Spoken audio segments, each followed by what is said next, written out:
Here's a rap bar that probably went over your head. Let's break it down.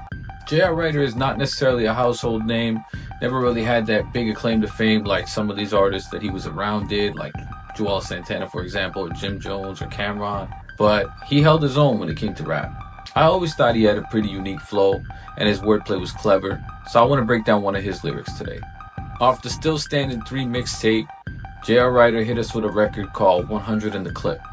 And on this specific track, he says the following.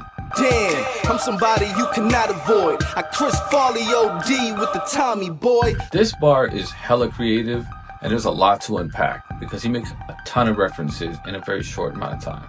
Tommy Boy is a comedy movie that came out in 1995 starring Chris Farley, the late Chris Farley I should say, rest in peace, and David Spade.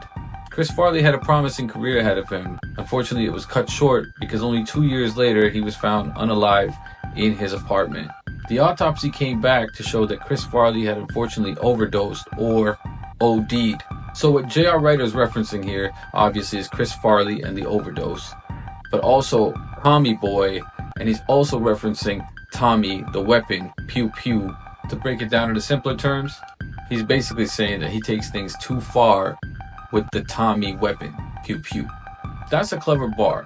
I'm gonna give that one an 8.9 out of 10 because there's a lot of references there, and if you're not careful, you'll miss it. If there's another bar you want me to break down for you, simply leave it in the comments for me, alright?